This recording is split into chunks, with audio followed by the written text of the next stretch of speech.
Diaries. Yeah, and I guess the next big one was Jay's diary. Yeah, Jay's journal is a really Jay's journal in some.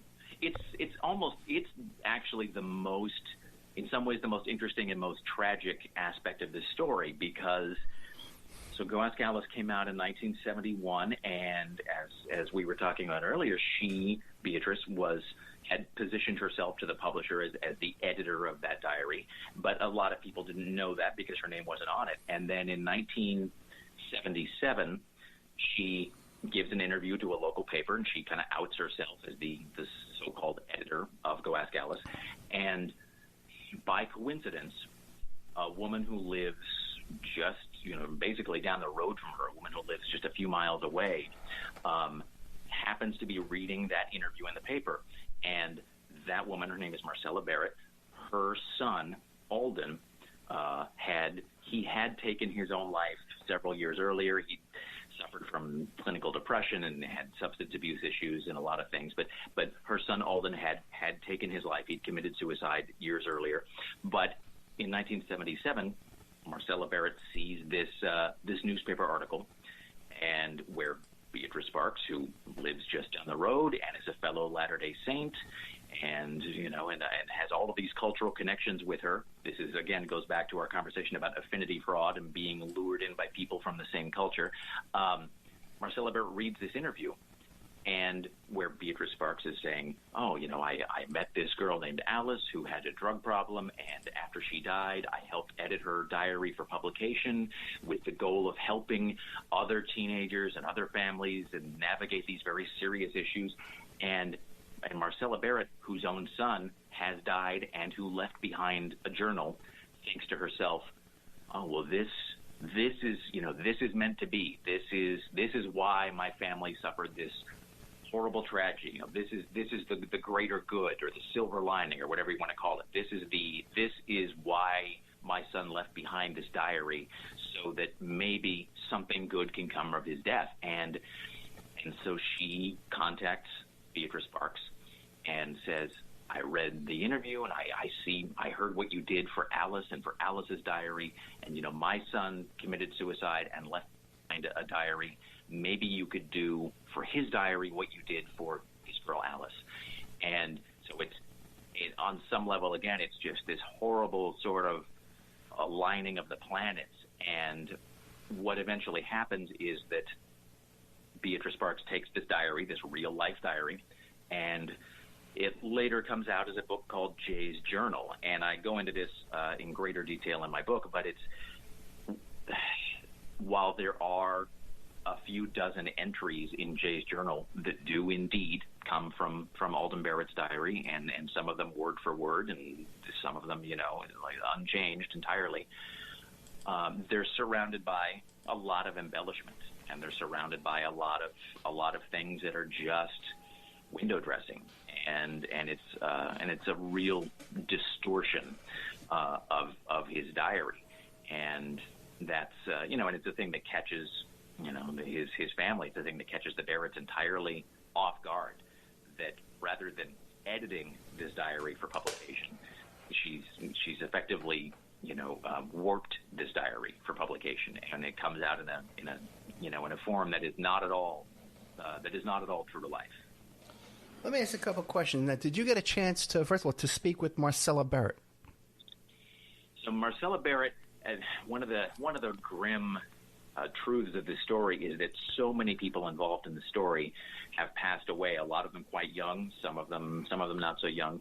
I talked to members of the Barrett family. Marcella, both of Alden's parents actually, died some years ago. What I was fortunate in a lot of ways, and one that she had given a pretty substantial, long on-the-record interview for a book that ended up being self-published. One of her other children was going to write a book, and so he'd done some long on-the-record interviews where he asked a lot of really probing questions of his parents, and so I had access to those interviews. And I also talked to people who knew Alden, who went to school with him. I talked to his girlfriend at the time, people who'd known him via siblings and all of that. And And the good thing about that, of course, as you know, is that as time goes on, the further away from an event you get, the less reliable sometimes people's memories are, and stories change in your memory, and, accounts get hazy and fuzzy. So I am really grateful that I had access to, in some cases, interviews that were done on the record 35 years ago. The other thing that I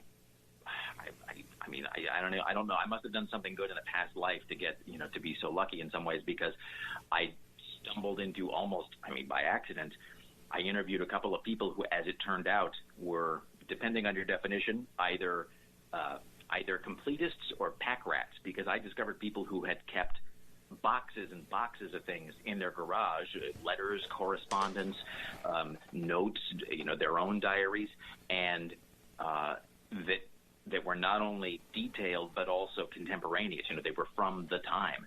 And so I was really, really fortunate.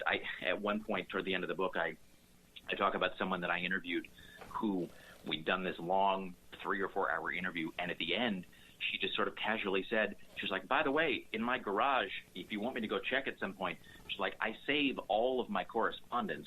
And I said, that would be amazing. And it turned out that she actually saved a lot of her outgoing correspondence, too, because this is a thing I remember, and you probably remember. Once upon a time, when people would write letters, you would sometimes, if you typed them especially, you would use carbon paper. And so you would have, sometimes you could save, my grandfather did this, you could save copies of your outgoing letters as well as letters you received in the mail. And so at one point, I discovered somebody who'd saved all of her outgoing letters and a lot of her incoming letters. And it was just, that's a thing I couldn't possibly have planned for. And it was just an amazing bit of good fortune. Did you get a chance to read the actual diary, the young man's diary? Yeah, I have a copy of his entire diary. And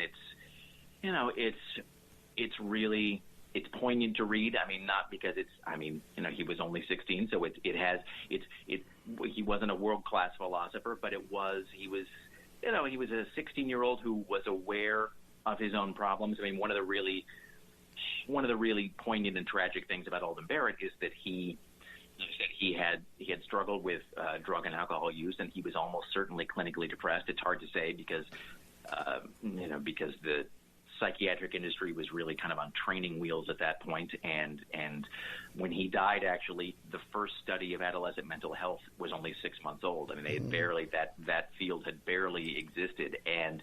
But he left behind this diary where he had gotten clean and sober and had stayed clean and sober, actually, in the last year of his life. He'd actually made that change and had stuck with it. And he was clearly reaching for, looking for a bigger world. So this is 1970, 71. He's 16.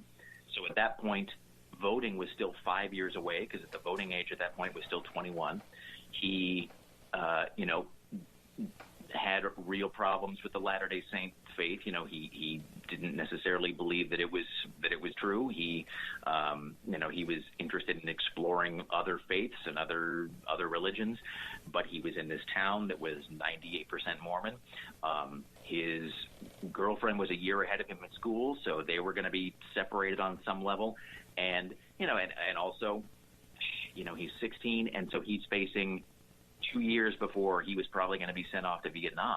Now, as it turns out, that didn't happen, not just because he died, but because the drawdown had started to some degree at that point, and the draft cutoff was such that he would have ended up not going, but he didn't know that. And so he was very opposed to the war. He was very, very anti-Nixon, and he's sitting there just looking basically at a ticking clock thinking, I'm stuck in this town I don't like, and in 2 years, Nixon's going to pack me off to Vietnam, and God only knows what's going to happen then.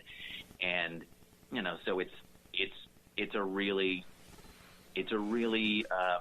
powerful thing to read those diary entries, and that's one of the things that makes it so stunning and kind of horrifying that after he died, a couple dozen of these diary entries were taken and just so unbelievably distorted and twisted. It really is.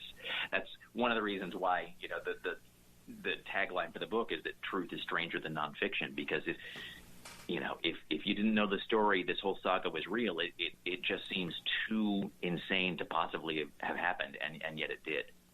Now, in the Beatrice Sparks version of Jay's journal, she attributes his suicide to involvement in Satanism and the occult. Now, you could find no indications of that whatsoever in his journal? No, none at all. I mean, apart from the fact that, at one point he and his friends, I mean, this is the 1970s in suburbia. So, there were definitely Friday nights where, they would get together in somebody's basement and somebody would drag out a Ouija board and they would sit around and try to talk to Jimi Hendrix or whatever. But I thought, one of his friends actually described, they talked about occasionally pulling out this Ouija board, and they said that Alden didn't think it worked and thought it was he called the Ouija board, he thought it was hokey as hell. He thought it was just silly.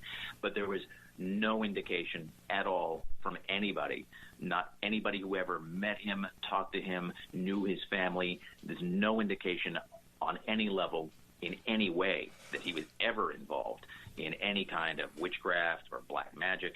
The closest he ever got, and to some people, I think, especially in certain ultra conservative cultures, he was interested in what we now call Eastern religions. He was a big Beatles fan, and so when the Beatles came back from India and the Beatles were talking about meditation and mantra and yoga, things that now are just, there's nothing controversial about meditation now, but at the time, that was considered this wild, outlandish new thing that had come to America from the East, and it was, a lot of people found it very strange. And so he had started meditating, and he had started trying to practice meditation just to sort of calm himself. And to a lot of people, the idea that he was, using this strange thing, called a mantra to meditate, that really, Beatrice Sparks herself, and she wrote about this, she viewed any kind of Eastern religion as being absolutely antithetical to her own morality and to Christianity.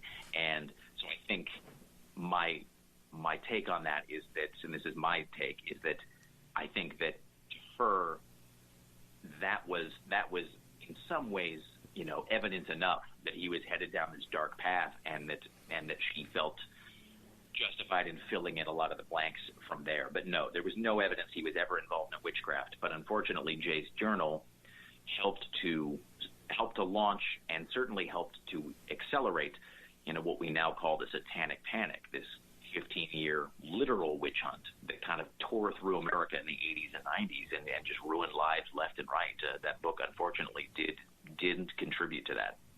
What do you think Beatrice Sparks' motivation was to introduce the Satanism and the occult into the story?